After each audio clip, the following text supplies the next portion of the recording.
मेरे प्रिय आत्मन, एक छोटी सी कहानी से मैं अपनी चर्चा शुरू करना चाहूंगा।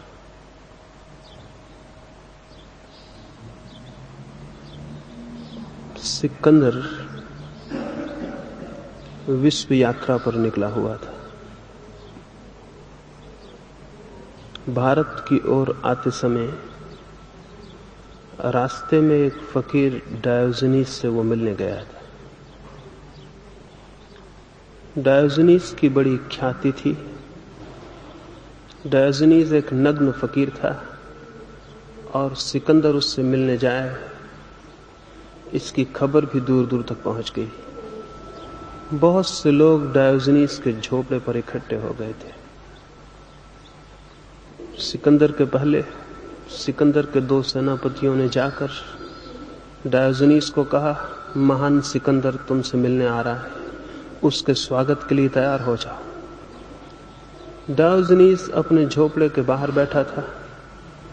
वो जोर से हंसने लगा और उसने कहा, जो स्वयं अपने को महान समझता है उससे छोटा आदमी और दूसरा नहीं होता।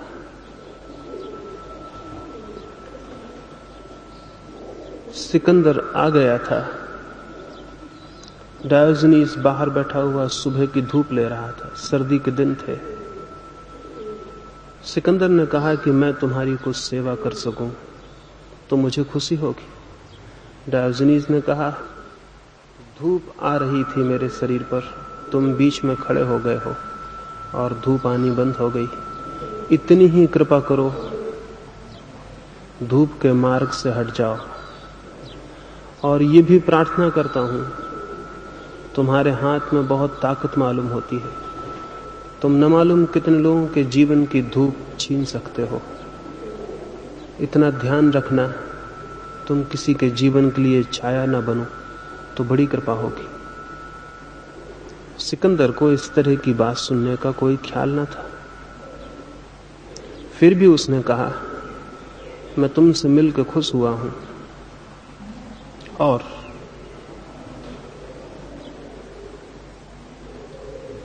अगर मुझसे परमात्मा पूछता कि तुम सिकंदर होना चाहते हो या डायोजनीस, तो नंबर 2 पर मेरा चुनाव डायोजनीस होने के लिए होता। लेकिन डायोजनीस ने कहा, अगर परमात्मा मुझसे पूछता कि तुम सिकंदर होना चाहते हो तो डायोजनीस, तो मैं डायोजनीस के अतिरिक्त और कुछ भी होना पसंद न करता, और सिकंदर होना तो कभी भी नहीं। सिकंदर ने पूछा, सिकंदर होने में ऐसी कौन सी बुराई है? डायोजनीस ने कहा, मैं तो सिकंदर होने में आदमी को एक रुग्णता से घिरा हुआ देखता हूं। जो आदमी दूसरों को जीतने चल पड़ता है, वो आदमी अपनी इस हार को छिपाने की कोशिश में लगा है कि वो अपने को नहीं जीत पाया। इसे मैं फिर से दोहराऊं, डायोजनीस ने कहा, जो आदमी दूसरों को जीतने चल पड़ता है, वो आदमी अपने मन की इस पीड़ा को भुलाने में लगा है कि वो स्वयं अपने को नहीं जीत पाया है। और दुनिया में 2 ही तरह की विजय हैं। एक तो विजय है जो हम अपने बाहर दूसरों पर उपलब्ध करते हैं, और एक विजय है जो हम स्वयं अपने ऊपर उपलब्ध करते हैं। और 2 ही तरह के लोग भी हैं जगत में, दूसरों के जीतने के लिए आकांक्षा से भरे हुए लोग या स्वयं को जीतने की आकांक्षा से भरे हुए लोग। दूसरों को जो जीतने चल पड़ता है वो दूसरों को तो कभी जीत नहीं पाता, लेकिन स्वयं को जीतने से भी वंचित रह जाता है।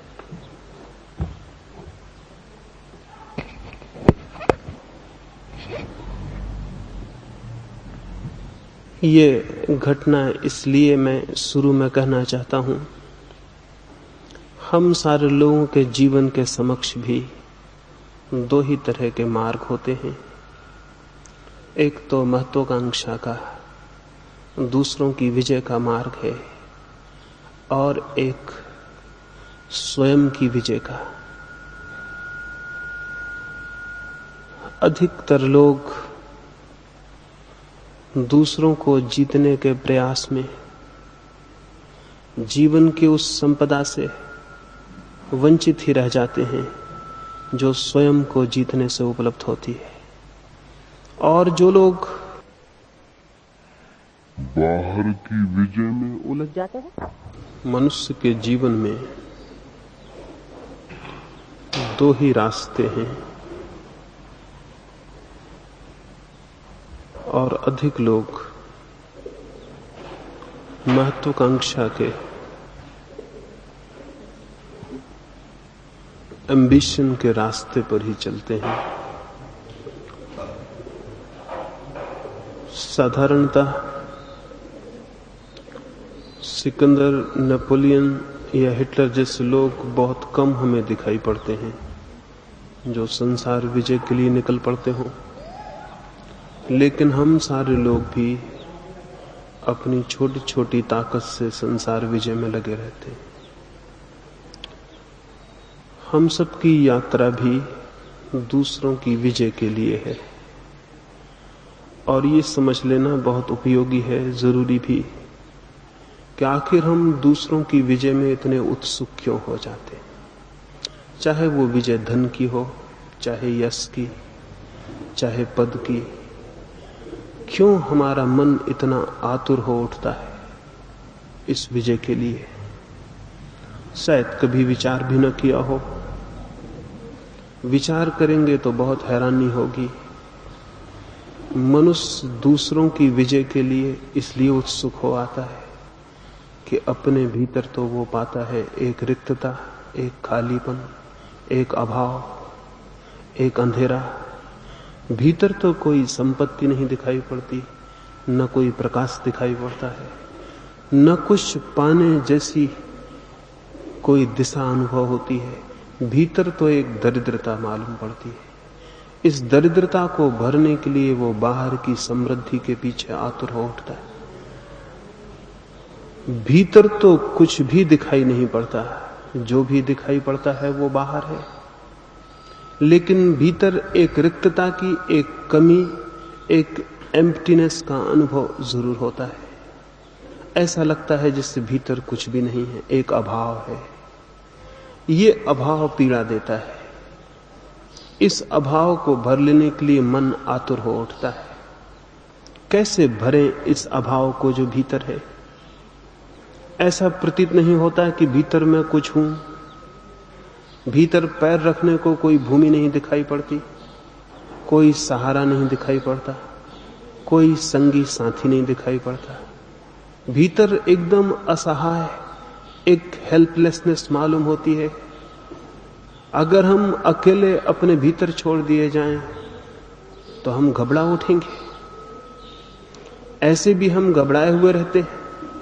मित्र को खोजते हैं, क्लब को खोजते हैं, मंदिर जाते हैं, सभा में बैठते हैं। शायद ख्याल भी इस बात का न हो कि ये सारी कोशिश अपने से बचने की कोशिश है।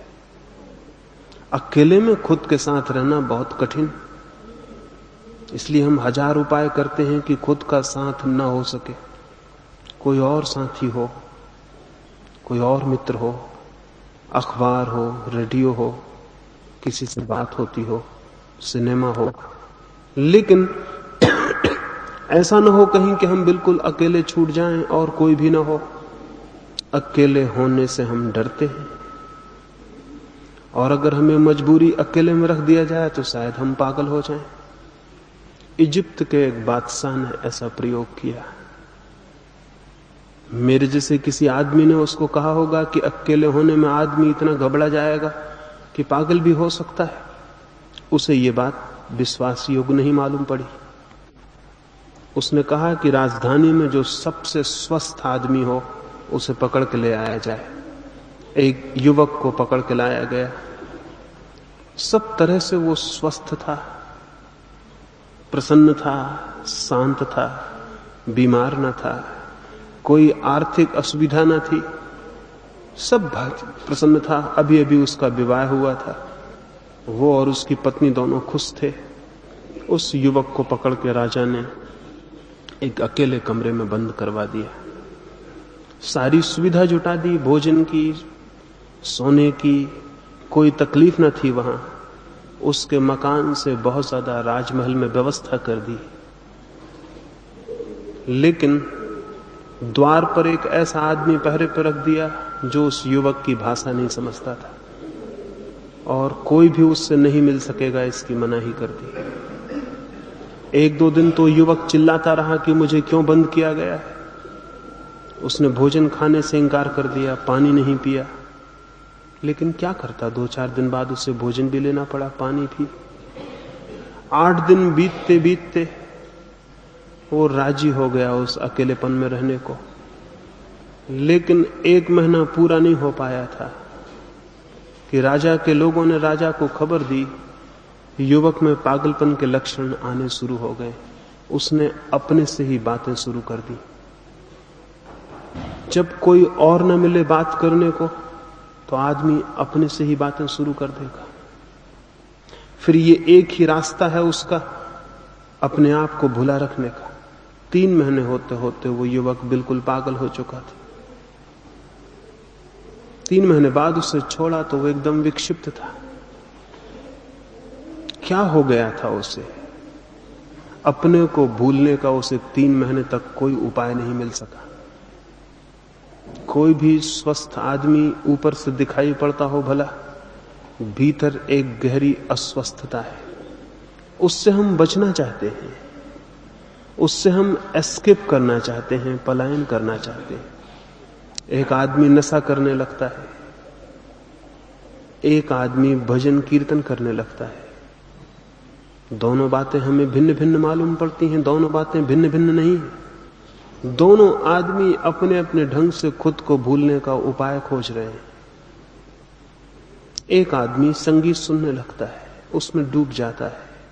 एक आदमी खेल खेलता है, कोई जुआ खेलता है, थोड़ी देर को अपने को भूलने का उपाय खोजता है। हम सारे लोग अपने आप को भूल जाने के लिए आतुर हैं।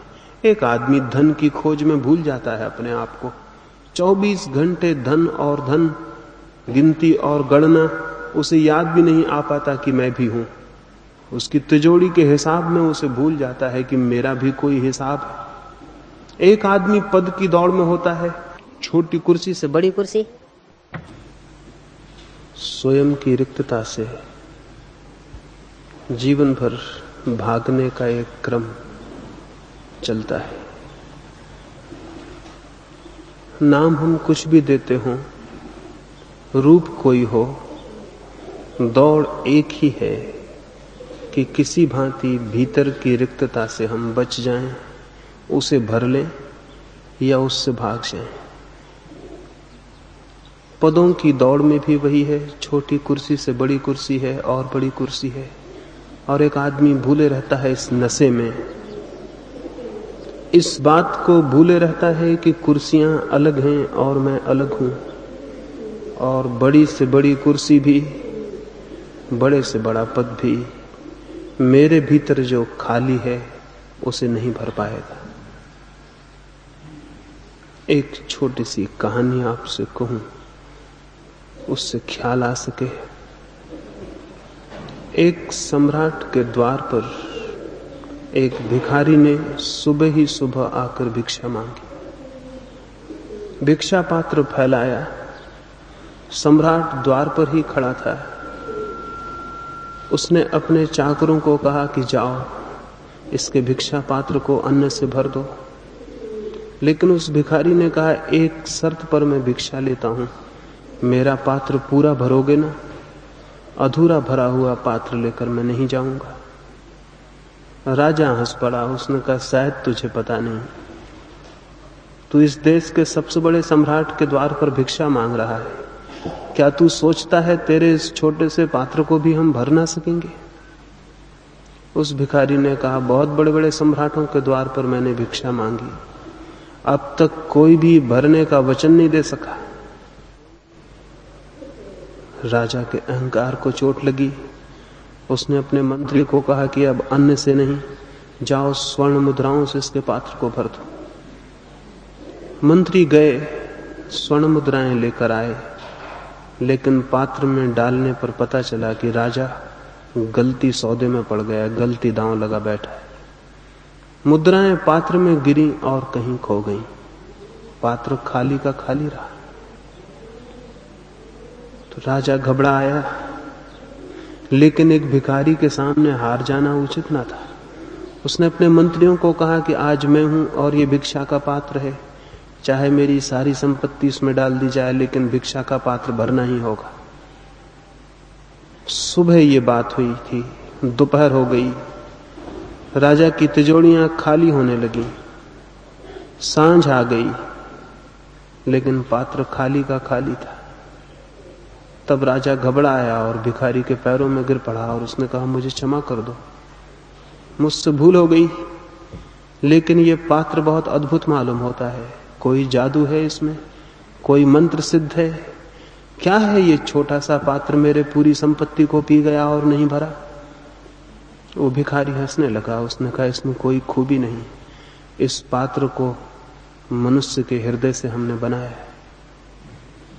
मनुष्य का हृदय कभी नहीं भरता, ये पात्र भी कभी भरने को नहीं।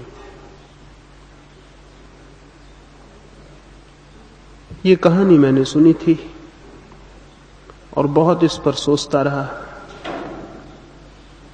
सच में ही किसी मनुष्य के हृदय का पात्र कब भरता है। कितनी ही संपदा मिले, कितना ही यश, कितना ही पद, जीवन में कितनी ही जीत मिल जाए, मनुष्य का मन का पात्र खाली का खाली रह जाता। अंतिम क्षणों में भी मृत्यु जब द्वार पर दस्तक देती है, तब भी हम अपने भिक्षा का खाली पात्र लिए हुए किसी के सामने खड़े रहते हैं। तब भी हम मांग रहे होते हैं, तब भी वही काम जारी रहता है कि कोई भर दे, लेकिन अब तक कोई किसी के पात्र को नहीं भर पाया है। इसी की दौड़ है, इसी की खोज है, और जब सब खोज असफल हो जाती है, सब दौड़ व्यर्थ हो जाती है और सब द्वारों पर मांग कर भी हम खाली के खाली रह जाते हैं, तो उस विफलता में ही विषाद पैदा होता है, चिंता पैदा होती है, दुख पैदा होता है। दुख अपने को न भर पाने की असफलता के अतिरिक्त और कुछ भी नहीं। इसीलिए तो बुद्ध और महावीर जैसे लोगों को भी दुख का अनुभव होता है। जिनके पास सब कुछ था उन्हें भी। बुद्ध के पास क्या थी कमी, या महावीर के पास किस बात का अभाव था, लेकिन दुख का अनुभव होता है। दुख का अनुभव इसी असफलता से होता है कि हम अपने को सारा श्रम करने के बाद भी विफल पाते हैं, नहीं भर पाते। ये जो विफलता है, ये जो दुख है, ये जो पीड़ा है, ये जो चिंता है, इस चिंता और दुख के विचार से ही धर्म का जन्म होता है। जो व्यक्ति मन के इस स्वभाव को समझता है कि ये नहीं भरा जा सकेगा, वही व्यक्ति धर्म की खोज में, वही व्यक्ति उस सत्य की खोज में निकलता है जो स्वयं के भीतर है। बाहर तो हम पाते हैं असफलता, क्या भीतर सफलता मिल सकती है? बाहर मांग कर तो पाते हैं कि पात्र अधूरा और खाली रह जाता है, क्या भीतर भी कोई स्रोत हो सकता है जहां पात्र भर जाए? जो लोग बाहर की दौड़ पर असफल होकर भीतर लौटते हैं, भीतर खोजते हैं, भीतर की संपदा की जिज्ञासा करते हैं, भीतर खोदने की कोशिश करते हैं कि क्या वहां भी कुछ हो सकता है, उन थोड़े से लोगों ने एक अद्भुत रहस्य खोज लिया है, और वो ये कि जो बाहर नहीं मिलता है वो भीतर मिल जाता है। अब तक मनुष्य जाति के पूरे इतिहास में एक भी व्यक्ति ये कहने में समर्थ नहीं हुआ कि मैंने बाहर खोजा और मुझे आनंद मिला हो, मैंने बाहर खोजा और मैं तृप्त हो गया हूं, मैंने बाहर खोजा और मैंने सफलता पाली। एक भी व्यक्ति ये नहीं कहने में समर्थ हो सका है। निरपवाद रूप से सारी मनुष्य जाति का अनुभव यही है, लेकिन फिर भी हर मनुष्य यही सोचता है कि शायद मैं एक अपवाद, मैं एक एक्सेप्शन सिद्ध हो जाऊं। किसी और को नहीं मिला है लेकिन शायद मुझे मिल जाए। और ये अपवाद का धोखा ही हर मनुष्य को उस यात्रा पर ले जाता है जो हजारों वर्षों से असफल है, जिस यात्रा में कोई सफल नहीं होता। फिर भी एक एक व्यक्ति यही सोचता है शायद मैं भिन्न सिद्ध हो जाऊं। सिकंदर हार गए होंगे लेकिन मैं शायद न हारूं। अरब में एक कहावत है, परमात्मा जब लोगों को बना के भेजता है दुनिया में तो हर आदमी को बनाने के बाद उसके कान में एक सूत्र जरूर बोल देता है। वो ये कह देता है हर आदमी को, तेरे जैसा आदमी मैंने कोई दूसरा नहीं बनाया, तू अनूठा है। और ये बात वो हर एक के कान में बोल देता है। और ये एक बड़ा गहरा मजाक है। हर आदमी को ये ख्याल होता है मैं एक अपवाद हूं, जो कोई भी नहीं कर सका वो मैं कर सकूंगा, जो कोई भी नहीं पा सका वो मैं पा सकूंगा, जो किसी जीवन में संभव नहीं हुआ वो मेरे लिए संभव होगा। ये अहंकार का बोध, ये ईगो, ये अस्मिता कि मैं कर लूंगा जो किसी को नहीं हुआ, फिर एक जीवन को असफल बना देती। ये जानना जरूरी है कि मनुष्य का स्वभाव एक जैसा है, मनुष्य के स्वभाव में भेद नहीं है। और अगर मनुष्य का स्वभाव ही बाहर के जगत में असफल होने को बाध्य है तो मैं भी अपवाद नहीं हो सकता। इतना चिंतन जिसके भीतर पैदा हो वो भीतर लौटने में समर्थ हो सकता है। और शायद जैसा कि हुआ आज तक, जो लोग भीतर गए हैं उनमें से भी कोई ये नहीं कह सका कि मैं भीतर गया और खाली हाथ लौटा हूं। जो भीतर गया है उसने पाया है कि वो पात्र जो हमेशा खाली था भर गया है। सिकंदर मरा, शायद आपको पता हो, जिस नगर में उसकी अर्थी निकली सारे लोग हैरान हो गए। अर्थी के दोनों हाथ उसके बाहर लटके हुए थे। हर कोई पूछने लगा कि अर्थी के बाहर क्यों हाथ लटके हुए हैं, हमेशा अर्थी के भीतर हाथ होते हैं। तो पता चला कि सिकंदर ने मरते वक्त कहा था कि मेरे हाथ अर्थी के बाहर लटकाए रखना, ताकि हर आदमी देख ले मैं भी खाली हाथ जा रहा हूं, मेरे हाथ भरे हुए नहीं। लेकिन सिकंदर को मरे सैकड़ों वर्ष हो गए, उसके अर्थी के बाहर लटके हुए हाथ कौन देख पाया? किसको ये ख्याल आया कि सिकंदर एक असफलता है? किसी को भी नहीं। हमें ये भ्रम ही है कि बहुत धन उपलब्ध हो, बहुत पद, बहुत यश, बाहर के जगत में एक साम्राज्य स्थापित हो जाए हमारी अस्मिता का, तो शायद कमी पूरी हो जाएगी। लेकिन ये कमी पूरी नहीं होनी है, क्योंकि दारिद्र्य है भीतर और संपत्ति होती है बाहर, उसका कोई मिलन नहीं हो पाता। खालीपन है भीतर और भरते हैं जिन वस्तुओं से वो भीतर पहुंचाई नहीं जा सकती। धन को भीतर ले जाने का कोई उपाय? धन आपके भीतर कैसे पहुंचेगा? पहुंच जाएगा आपकी तिजोरी में, लेकिन आपके भीतर कैसे पहुंचेगा? यश कैसे आपके भीतर पहुंचेगा? जो बाहर खोजा जाता है उसे भीतर ले जाने का कोई भी मार्ग नहीं। इसलिए बाहर ढेर लगता जाता है हमारी समृद्धि का, और भीतर हमारी दरिद्रता पूर्ववत ही बनी रहती है, उसमें कोई फर्क नहीं पड़ता है। अभी कुछ ही वर्ष हुए अमेरिका का एक बहुत बड़ा करोड़पति एंड्रू कार्नेगी मरा। मरते वक्त उसके पास कोई 4 अरब रुपए की संपत्ति थी। संभवतः अमेरिका में सबसे बड़ी संपत्ति उसी के पास थी। 4 अरब रुपए छोड़कर वो आदमी मरा। मरने के 2 ही दिन पहले उसकी जीवन कथा लिखने वाले लेखक ने उसको पूछा कि आप तो तृप्त हो गए होंगे, इतनी संपत्ति आप इकट्ठी कर पाए। एंड्रू कार्नेगी ने उदासी से कहा, कहां तृप्त हो गया, जरा भी तृप्त नहीं हुआ। 10 अरब रुपया छोड़ने का मेरा इरादा था और मैं केवल 4 अरब ही इकट्ठे कर पाया। क्या आप सोचते हैं एंड्रू कार्नेगी के पास 10 अरब रुपए होते तो बात हल हो जाती?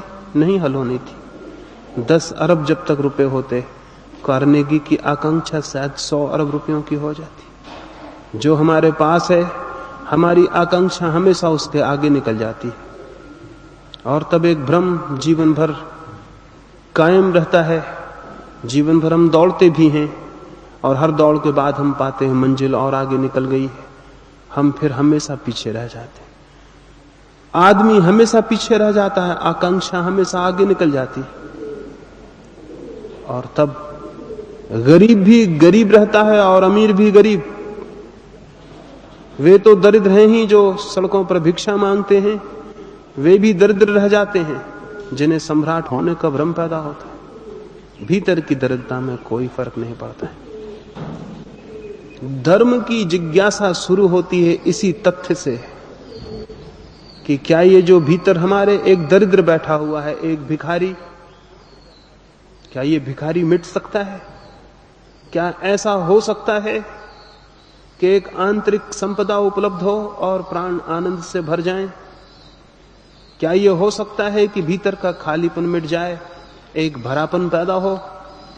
क्या ये हो सकता है कि भीतर रिक्तता ना रहे, एक पूर्णता आ जाए? इस बात का विचार, इस बात की जिज्ञासा, इस बात का प्रश्न ही मनुष्य के भीतर एक नई खोज का शुभारंभ बनता है। लेकिन शायद हम पूछते ही नहीं, शायद कभी हम रुक के 2 क्षण ठहरते भी नहीं कि जीवन की धारा पर प्रश्न कर लें, देख लें कि क्या हमने पाया है, हिसाब कर लें। कभी 2 क्षण रुक के पीछे लौट के देख लें। अब यहां इतने लोग हैं, किसी की 10 वर्ष उम्र होगी, किसी की 60 वर्ष भी, लेकिन न 10 वर्ष वाला सोचता है कि 10 वर्षों में मैंने क्या पा लिया, और न 60 वर्ष वाला सोचता है कि मैंने 60 वर्षों में क्या पा लिया। मेरे हाथों में क्या है? कहीं वे खाली ही तो नहीं है। मेरी उपलब्धि क्या है? कुछ मकान मैंने खड़े कर लिए हैं, वे उपलब्धि होंगे। कुछ जमीन पर मैंने घेरा बांध लिया है, वो मेरी उपलब्धि है। कुछ संपदा मैंने बटोर ली है, वो मेरी उपलब्धि है। मेरी उस उपलब्धि से क्या वास्ता है, क्या संबंध है? मौत मेरी उस उपलब्धि से मुझे दूर कर देगी। जीवन भर जिसे मैंने इकट्ठा किया था, मृत्यु उससे मुझे जुदा कर देगी। तो क्या कुछ ऐसा भी मेरे पास है जिसे मृत्यु दूर ना कर सके? अगर ऐसा कुछ भी हमारे पास है जिसे मृत्यु दूर ना कर सके, तो उसी संपदा का नाम आत्मा है। उसी संपदा का नाम परमात्मा है जिसे मृत्यु हमसे दूर ना कर सके। मृत्यु की कसौटी पर हमेशा जीवन की उपलब्धि को जो कस लेता है, वो पाएगा कि जिसे उसने धन समझा है, जिसे उसने यश समझा है, जिसे उसने सोचा है कि मेरा पाना है, वो उसे मिट्टी दिखाई पड़ेगा। लेकिन मृत्यु की कसौटी पर हम कसते नहीं। इसलिए मैं आज की सुबह इस चर्चा में आपसे ये निवेदन करना चाहूंगा, फिर आने वाली 3 चर्चाओं में आपसे उस पर विस्तार से बात हो सकेगी। मृत्यु की कसौटी ही सबसे बड़ी कसौटी है मनुष्य के समक्ष, जिस पर वो कस के देख ले कि उसके पास सोना है या मिट्टी। जो चीज मृत्यु की कसौटी पर व्यर्थ हो जाती हो, उसे वो जान ले कि वो मिट्टी है। क्योंकि मृत्यु की ताकत केवल मिट्टी पर ही चल सकती है, जीवन पर मृत्यु की कोई ताकत नहीं चल सकती। अगर हमारे पास कोई जीवन की संपत्ति हो, तो मृत्यु वहां हार जाएगी और व्यर्थ हो जाएगी। लेकिन हमारे पास तो जो भी है वो सब मृत्यु की कसौटी पर मिट्टी सिद्ध होता है। फिर भी लेकिन हम अंत घड़ी तक उसी को सोचे चले जाते हैं। शायद कभी ख्याल पैदा नहीं होता, शायद सभी लोग एक दौड़ में हैं इसलिए ख्याल पैदा नहीं होता। हम यहां इतने लोग हैं, अगर हम सभी एक ही बीमारी से परेशान हो जाएं तो थोड़े दिनों में हमें उस बीमारी का पता होना बंद हो जाएगा, क्योंकि सभी उस बीमारी में होंगे। बीमारी का पता चल सकता है अगर एक आध बीमारी में हो। पूरी मनुष्य जाति एक रुग्णता से पीड़ित हो तो पता चलना मुश्किल हो जाता है। मैंने सुना है एक गांव में 2 कुएं थे, एक गांव का कुआं था और एक राजा के महल का। एक जादूगर उस गांव से निकला और उसने गांव के कुएं में कुछ छोड़ दिया और कहा कि अब जो भी इसका पानी पिएगा वो पागल हो जाएगा। मजबूरी थी, लेकिन सांझ तक लोगों को पानी पीना ही पड़ा, प्यासे वे कब तक रहते। और धीरे धीरे पूरा गांव पागल हो गया। सिर्फ राजा, उसका वजीर, उसकी रानी पागल नहीं हुए, उनका कुआं अलग था। लेकिन सांझ को गांव के जो सारे लोग पागल हो गए थे वो ये विचार करने लगे कि मालूम होता है राजा का दिमाग खराब हो गया, क्योंकि राजा पूरे गांव से अलग मालूम पड़ने लगा, पूरा गांव पागल हो गया था। संध्या उन्होंने महल के सामने बड़ी सभा इकट्ठी की और उन्होंने विचार किया कि पागल राजा को गद्दी से उतारना पड़ेगा, पागल राजा के नीचे नहीं रहा जा सकता। राजा बहुत घबराया, वो अपनी छत पर खड़ा था। उसने अपने बूढ़े वजीर को कहा कि अब क्या किया जाए, पूरा गांव पागल हो गया है, लेकिन चूंकि पूरे गांव पागल हो गया है इसलिए अभी मानने को कौन राजी होगा कि वो पागल हैं और हम ठीक हैं। वजीर ने कहा एक ही रास्ता है अपने को बचाने का, हम भी उसी कुएं का पानी पी लें। वे भागे हुए गए, उन्होंने उस कुएं का पानी पी लिया। फिर उस रात उस गांव में बड़ा जलसा हुआ और उस जलसे में सभी लोगों ने राजा के गले में हार पहनाए और भगवान को धन्यवाद दिया कि राजा का दिमाग ठीक हो गया, क्योंकि सारा गांव पागल था। मनुष्य की पूरी पीढ़ियां बाहर की दौड़ की रुग्णता से पीड़ित हैं।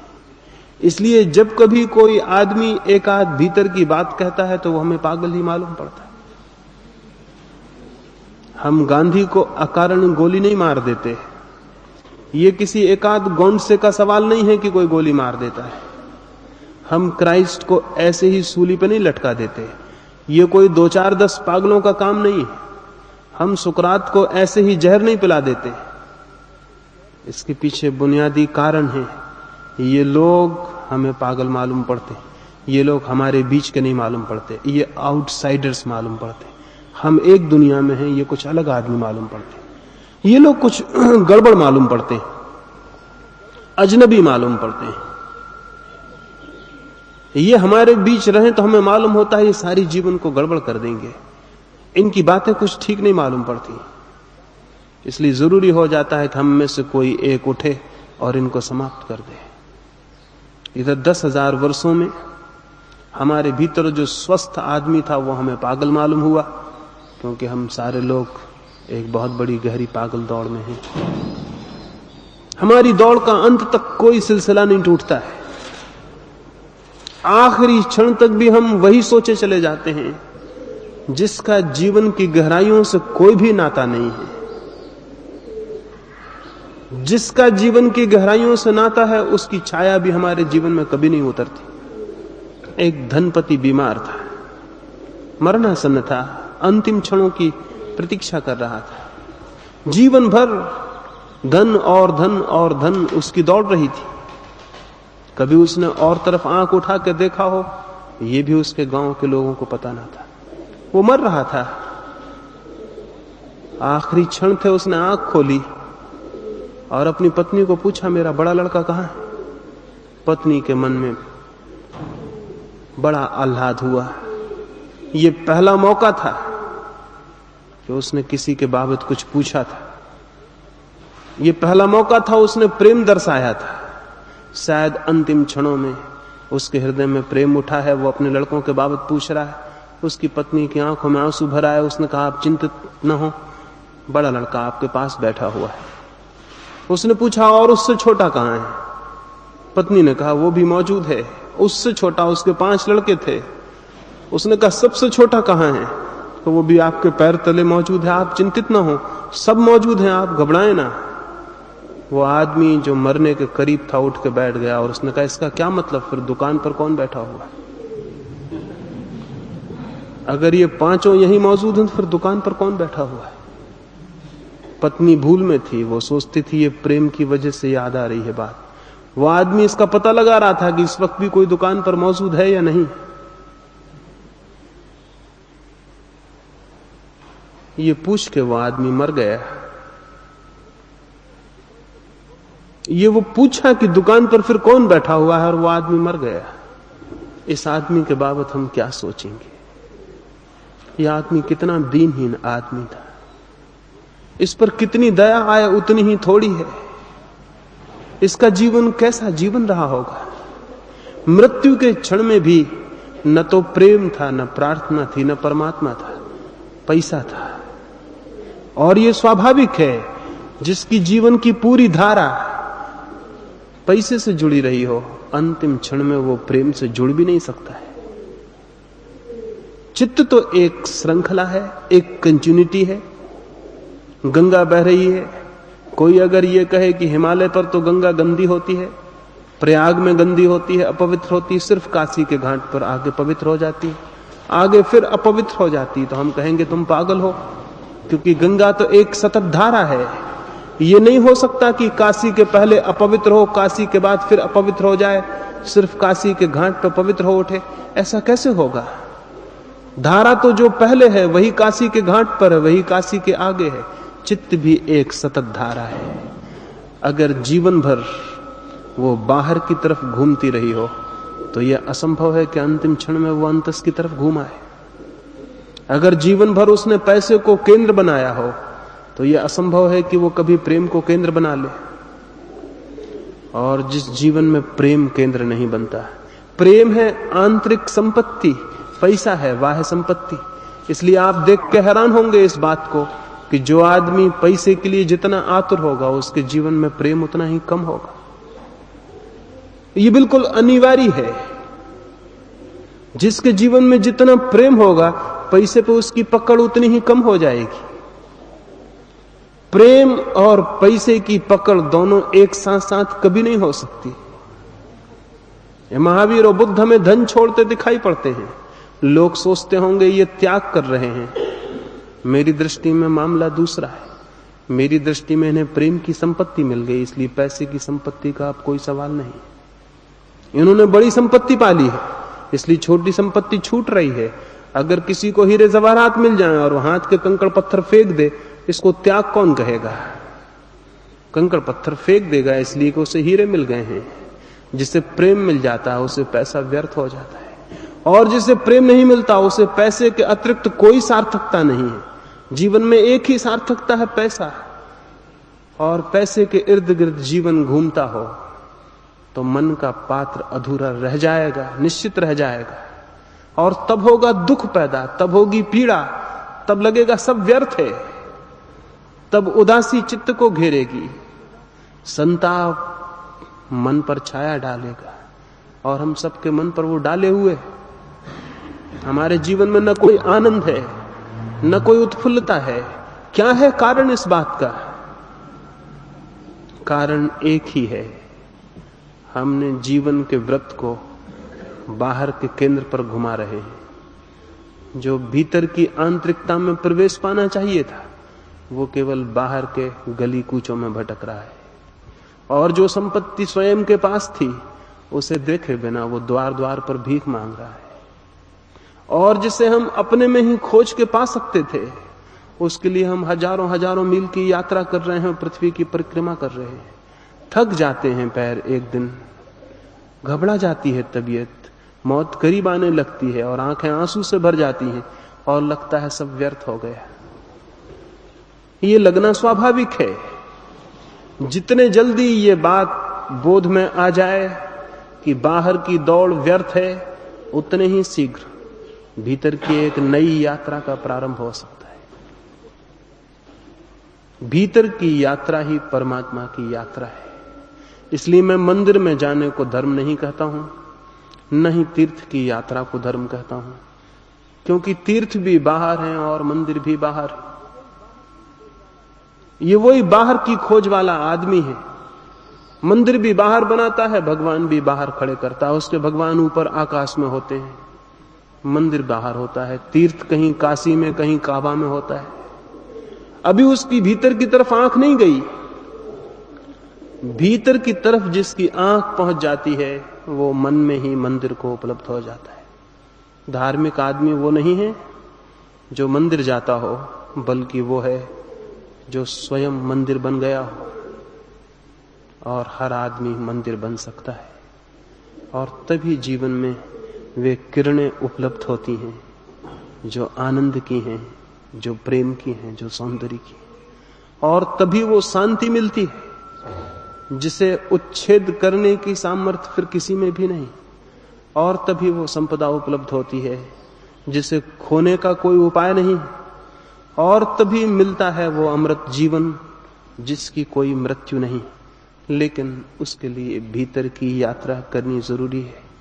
भीतर की यात्रा के कुछ नियम हैं, भीतर की यात्रा के कुछ मार्गदर्शक हैं, भीतर की यात्रा के राह पर लगे कुछ मील के पत्थर हैं। उनकी हम आने वाली 3 चर्चाओं में बात करेंगे। अभी तो इतना ही मुझे आपसे कहना था सुबह की इस बात में। बाहरी खोजते न रह जाना, क्योंकि बाहर कितनी ही संपदाएं दिखाई पड़े, वे मन के पात्र को कभी भी नहीं भर पाती। एक रात एक छोटे से गांव में, एक छोटे से झोपड़े के भीतर से जोर से आवाज आने लगी, आग लगी है, मेरे भीतर आग लगी है। कोई रो रहा है, छाती पीट रहा है और जोर से चिल्ला रहा है। सारे गांव के लोग जाग गए और उस झोपड़े की तरफ भागे। झोपड़े में अंधकार था, आग तो दूर, वहां कोई दिया भी एक जला हुआ नहीं था। लोगों ने दरवाजे हटाए, अंदर गए। एक बूढ़ी औरत चिल्ला रही थी, रो रही थी। उन लोगों ने कहा, पागल, आग कहां लगी है, हमें बता। कुछ लोग दौड़ के बाल्टियों में पानी भर लाए थे। उन्होंने कहा, कहां आग है, हम उसे बुझा देंगे। वो बूढ़ी औरत जो रोती थी हंसने लगी और उसने कहा, पागलो, अगर आग बाहर होती तो मुझे भी कुएं का रास्ता मालूम है, मेरे घर में भी बाल्टी है, मैं उसे बुझा लेती। लेकिन आग भीतर लगी और तुम मेरी आग नहीं बुझा सकोगे, क्योंकि जो मेरे भीतर है उसे बुझाने का उपाय मुझे ही करना होगा। और निवेदन मुझे ये करना है कि मेरे ही भीतर आग लगी होती तो भी ठीक था, तुम्हारे घर में भी भीतर आग लगी है, जाओ और वहां खोजो। वे लोग गुस्से में बड़बड़ाते हुए अपने घर चले गए कि उसने व्यर्थ उनकी नींद खराब कर दी, और जाके सो गए।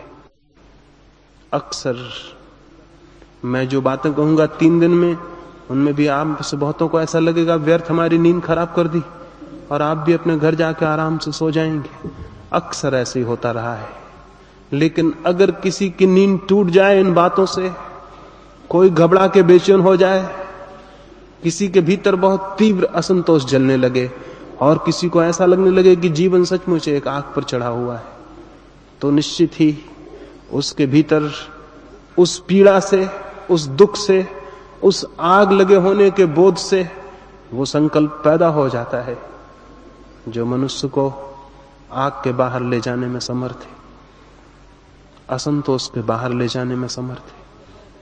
हमारी प्यास और हमारी पीड़ा ही हमें ऊपर उठने का मार्ग बनती है। तो इधर 3 दिनों में कोशिश करूंगा कि हम जो संतोष से जिए चले जा रहे हैं वो टूट जाए, क्योंकि संतोष बहुत झूठा है।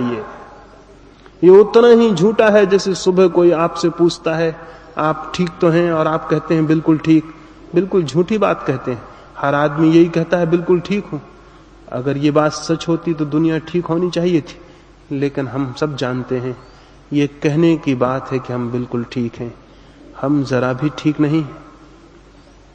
जब भी कोई मिलता है, आप मुस्कुरा के मिलते हैं, उससे भ्रम पैदा होता है जैसे मुस्कुराहट आपकी जिंदगी में होगी। सच्चाई यह है कि भीतर सिवाय रुदिन के और कुछ भी नहीं है, आंसुओं के सिवा कुछ भी नहीं है। लेकिन हम ऊपर की मुस्कुराहट से भीतर के इन सब आंसुओं को छिपा लेने में इतने होशियार हो गए हैं कि दूसरों को तो हम धोखा देने में समर्थ हो ही जाते हैं, निरंतर दूसरों को धोखा देते खुद को भी धोखा देने में हम समर्थ हो जाते हैं। और ऐसा भ्रम पैदा हो जाता है हम खुश हैं, हम प्रसन्न हैं, हम आनंदित हैं। सारा जीवन हमारा एक झूठा संतोष है, एक फॉल्स कंसोलेशन है, जहां सच्चाई जरा भी नहीं। 3 दिन में कोशिश करूंगा ये झूठा संतोष आपका टूट जाए और आपके भीतर एक असंतोष पैदा हो। क्योंकि स्मरण रहे, जब तक कोई सामान्य जीवन से असंतुष्ट नहीं हो जाता तब तक सच्चे जीवन की खोज शुरू नहीं हो सकती। इसलिए जो लोग कहते हैं धर्म एक संतोष है, मैं आपसे कहूंगा वो एकदम ही गलत और झूठी बात कहते हैं। धर्म तो एक बहुत गहरा असंतोष है, एक बहुत डिवाइन डिसकंटेंट, एक बहुत गहरा असंतोष है भीतर, उससे ही धर्म की शुरुआत होती। लेकिन हमने तो धर्म को जरूर एक संतोष बना रखा है। जो लोग धर्म को संतोष समझते हैं उनके जीवन डबरों की भांति हो जाते हैं जिनमें पानी गंदा हो जाता है। लेकिन जो लोग जीवन को एक गहरा असंतोष समझते हैं, निरंतर पार हो जाने के लिए और पार और ऊपर उठ जाने के लिए, उनका जीवन एक सरिता बन जाता है जो पहाड़ियों, घाटियों, मैदानों को पार करती है। इस खोज में, इस तलाश में कि किसी दिन उसे अनंत सागर का मिलन हो सके। असंतोष का जीवन जो निरंतर जीवन की क्षुद्र संतोषों से ऊपर उठता चला जाए, पार करता चला जाए, वही किसी दिन परमात्मा के उस सागर को उपलब्ध होता है जो कि वास्तविक संतोष और शांति है। इधर इन 3 दिनों में इस संबंध में आपसे बात करूंगा। ये तो बिल्कुल प्रारंभिक थोड़े से शब्द हैं, इसके बाद चर्चा हो सकेगी। मेरी बातों को इतने शांति और प्रेम से सुना है, उससे बहुत बहुत अनुग्रहित हूं। सबके भीतर बैठे हुए परमात्मा को प्रणाम करता हूं, मेरे प्रणाम स्वीकार करें।